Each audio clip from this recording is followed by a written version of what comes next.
Well, big-time saber rattling from North Korea today as its top military chief says the rogue nation is armed with powerful modern weapons that could target the United States. The North is also threatening to reduce its neighbor to the south, South Korea, to ashes. All this amid fears the North could conduct another nuclear test very soon. So a lot of news coming out of North Korea. Jim Walsh is an expert of that area of the world. He's an international security expert at MIT's Security Studies program. Jim, nice to have you back with us.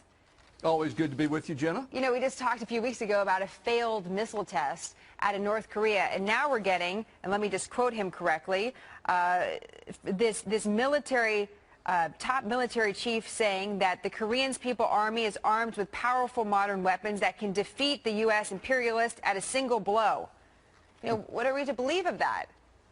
Well, you know, I love North Korean rhetoric. It's still one of the last bastions of over-the-top rhetoric.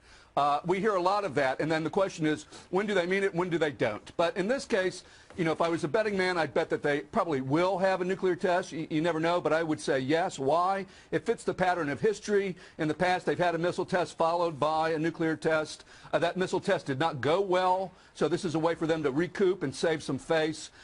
They're talking about modern weapons. You know, that can be code for nuclear weapons. And then there have been some reports of activity at the nuclear test site, and then a North Korean official telling Reuters there would be a test. Yeah, that up all together, and I think it's more likely than not that there will be one sometime soon. So if they do have a test, what does that mean to us? You know, I really don't think it means that much. You know, we'll have to look at what the data says. We'll have seismic data. We'll have air samples. The last two nuclear tests, I don't think went very well for them. I think this is more about their internal needs than external stuff. I think the real danger here is not that they're suddenly going to be able to go from a test to a weapon and they're going to launch it. The danger is South Korea is going to feel compelled to respond to the test. They may feel compelled to respond to that, and then someone can make a mistake. There can be an accident, a miscalculation, and then you could have a shooting war that starts that no one really wants. That's my concern. Not so much the nuclear itself as the response tit for tat back and forth that might cause a problem. It's a good time to remind our viewers that we have 30,000 troops there, right at the DMZ. So we are in the crossfire, so to say, of that type of unexpected or accidental, and that's a tough word to use, but an accidental conflict between the two sides. Do you see it really coming to a boiling point right now? If you compare your work over the last several years, Jim, how does this time with North Korea seem the same or different than other times? Great question. I think it's different because there's a leadership change in North Korea. So you have young Kim Jong-un, doesn't have a lot of job experience, is in the middle of trying to consolidate his position. And at the same time, in South Korea, it's undergoing a presidential election. So there are a lot of uncertainties at a time when there are tensions. That's why I say it might be easy for people to make a mistake or a miscalculation. So I do think the job is really to get through these next couple of years without an incident, without an error, because leadership in both countries is going to be inexperienced. And, of course, we're in the midst of a presidential election as well, so that adds a whole other dynamic into this. Let's just broaden out this conversation a little bit. We also have news out of Pakistan today that Pakistan successfully launched an upgraded ballistic missile. That's in response, some say, to India's rocket test.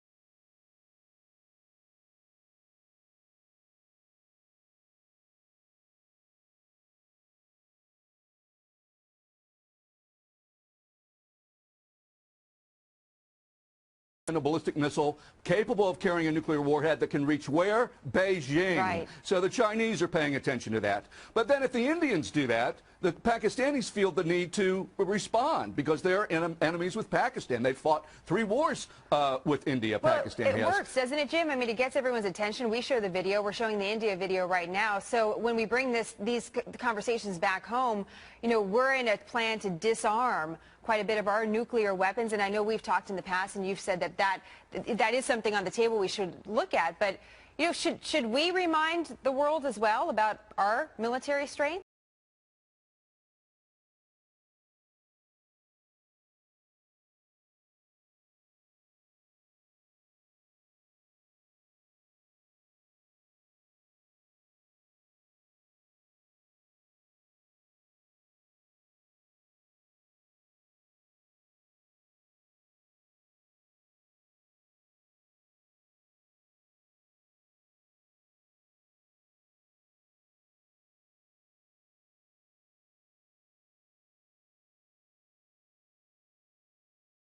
The leaders of both countries met this month, but you don't know how long that's going to last. You know, a terrorist attack launched from Pakistan into India could change all of that overnight. So I worry about North Korea, South Korea, and most folks think if there's going to be a real nuclear war sometime soon, it's India and Pakistan because they're cheek to jowl and they don't like each other and there's a bad history there. And we don't know the total number of nuclear weapons in Pakistan, but we know it's much higher than and we believe it's much higher than North Korea. So it's interesting perspective today, Jim, as we take in and consider all these different countries and their moves. Nice to have you back with us to work through that all, and look forward to having you back. Look forward to it as well. Thank you.